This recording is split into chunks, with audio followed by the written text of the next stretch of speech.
السلام علیکم ورحمۃ اللہ وبرکاتہ۔ آج ہم بات کریں گے قربانی اور اس کے احکامات سے متعلق۔ قربانی دراصل قرب سے ہے، اللہ سبحانہ وتعالیٰ کی نزدیکی، قرب، اس کی فیور، اس کی محبت حاصل کرنے کا طریقہ یا ذریعہ۔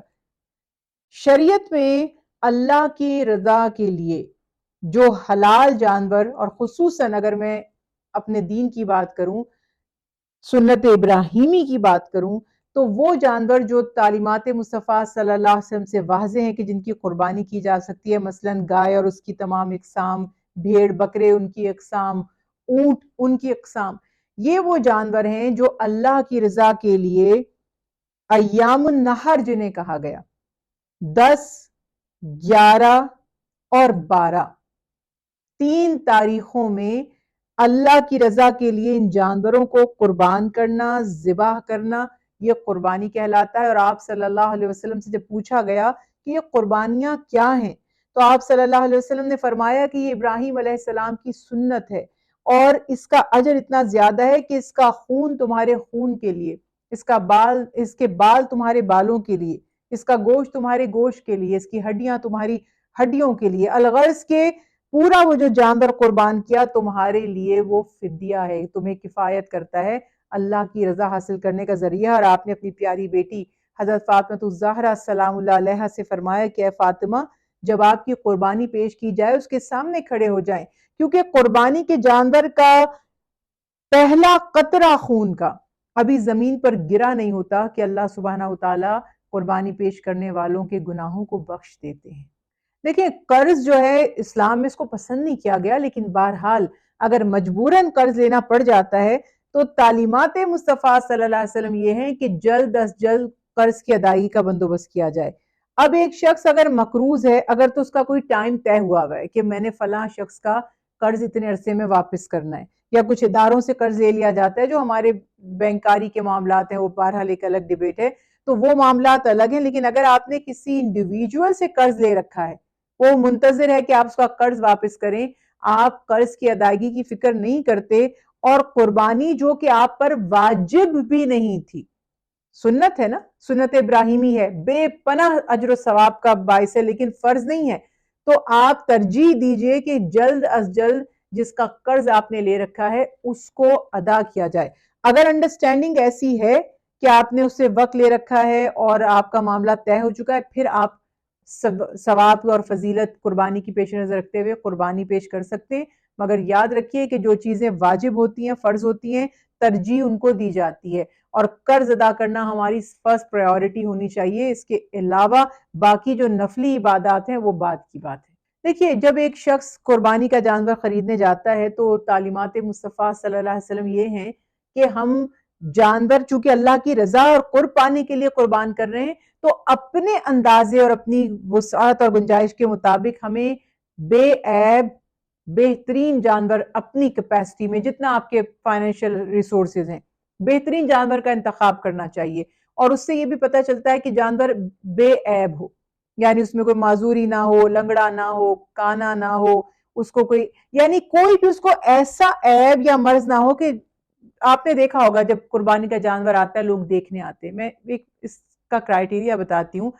کہ جب وہ دیکھنے آئے تو وہ نہ کہ ارے یہ تو لنگڑا جانور لے آئے، ارے یہ تو کانا جانور لے آئے، اس کا تو سینگ ٹوٹا ہوا ہے، یعنی کوئی بھی ایسا عیب جو اتنا ویزیبل ہے کہ جو آپ کا قربانی کا جانور دیکھتا ہے پہلا جملہ اس کے منہ سے نکلتا ہے کہ ان کے جانور میں تو یہ عیب ہے، برائی ہے، تو یہ نہیں ہونا چاہیے۔ اب آپ کے سوال کا دوسرا حصہ یہ ہے کہ کسی نے دھوکے سے دے دیا ایسا جانور، اور ہوتے ہیں ایسے دھوکے، آزاد چپکائے ہوئے ہوتے ہیں، لٹرلی اتنے ہم ٹیلنٹڈ ہیں کہ ہم جانور میں بھی ہم نے دکھا دی کارکردگی، اور وہ دم چپکائی بھی ہوتی ہے جانور کی، ٹوٹا ہوا سینگ جوڑا ہوا ہوتا ہے، نکلی آنکھ لگائی بھی ہوتی ہے۔ تو آپ جب لائیں جانور تو دیکھ بھال کر اپنی تسلی کر کے لائیں، خرید کے لے آئے۔ اب سوال یہ ہے کہ بعد میں یہ بات پتہ چلی، اگر کچھ اور آلٹرنیٹو ہو سکتا ہے، وقت ابھی ہے، اور آپ اسی سے بات کر سکتے ہیں، یا وہ تو دے کر بھاگ گیا کہیں بیچ کر، اور آپ اس کو گوشت کے لیے، یعنی قربانی کے لیے نہیں مگر گوشت کے لیے اس کو آپ بیچ سکتے ہیں کسی جگہ پر، اور آپ دوسرا جانور لے سکتے ہیں تو ٹھیک ہے، ورنہ ایسا فتویٰ رسول اللہ صلی اللہ علیہ وسلم کے زمانے سے صحابہ کرام رضوان اللہ علیہم اجمعین سے یہ ثابت ہے کہ ایک شخص ایک جانور لے کر آیا اور اس کے بعد میں اس میں کوئی عیب پیدا ہو گیا تو صحابی رسول اللہ صلی اللہ علیہ وسلم نے ان کو اجازت دی کہ چونکہ جب آپ نے خریدا تھا تو اس میں یہ عیب نہیں تھا، یعنی آپ کی نیت درست تھی، آپ نے ڈنڈی نہیں ماری، آپ نے کوئی بھاؤ تاؤ کم کرنے کے لیے عیبدار چیز نہیں خریدی، لیکن آپ پہ بعد میں یہ کلیئر ہوتی ہے چیزیں، آپ کے سامنے ایکسپوز ہوتا ہے، یا وہ جانور خدا نہ خواستہ بعد میں اس میں کوئی عیب پیدا ہو جاتا ہے، گو کہ اختلافی مسئلہ ہے۔ بعض علماء کرام اس کو نہیں بس وہ کہتے ہیں قربانی بے عیب جانور کیوں نہیں چاہیے، تو ذبح کے وقت اس کو بے عیب ہونا چاہیے۔ مگر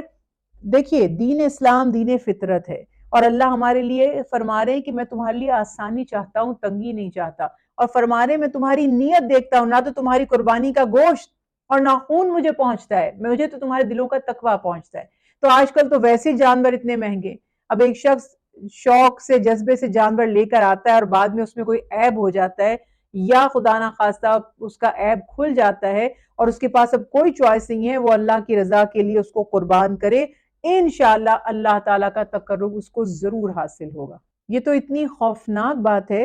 کہ بقرہ عید جب آتی ہے تو چونکہ الحمدللہ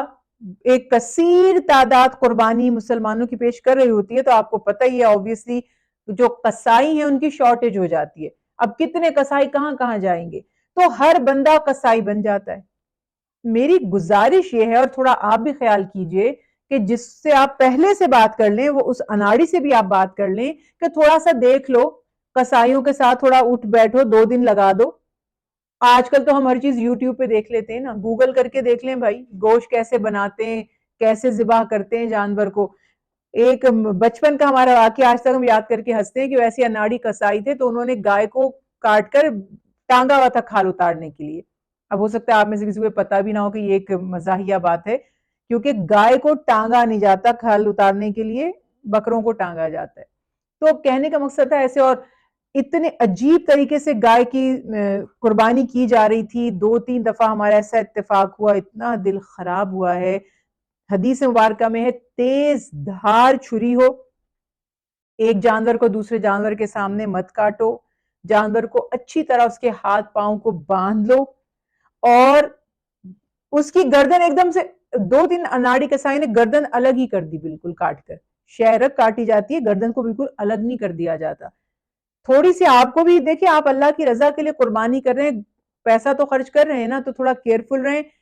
قصائیوں کو تکبیر کا پتہ نہیں ہوتا، حلال تو ہے وہ جانور، یہ نہیں کہ قصائی نے تکبیر نہیں پڑھی تو وہ جانور حلال نہیں ہو، حلال ہو گیا، لیکن تھوڑی ایفرٹ آپ بھی کیجئے، جب اتنا مہنگا جانور خریدنے پر پیسے خرچ کیے، گوگل کر لیجئے قربانی کی دعا کو، اور کھڑے ہو کر آپ میں سے جو قربانی پیش کر رہے ہیں پورے خاندان میں سے کوئی تو ایسا ہوگا نا جو عربی پڑھ سکتا ہوگا، تو وہ دعا قربانی کے وقت خود پڑھ لیجئے، اور کوشش کیجئے قصائی کو بتائیے کہ وہ ان تمام آداب کا خیال رکھے، کیونکہ اللہ سبحانہ وتعالیٰ کی بارگاہ میں جو عمل پیش کیا جا رہا ہے اس کو اسی طریقے سے پیش کیا جانا چاہیے جو اللہ اور اس کے حبیب کے احکامات ہیں۔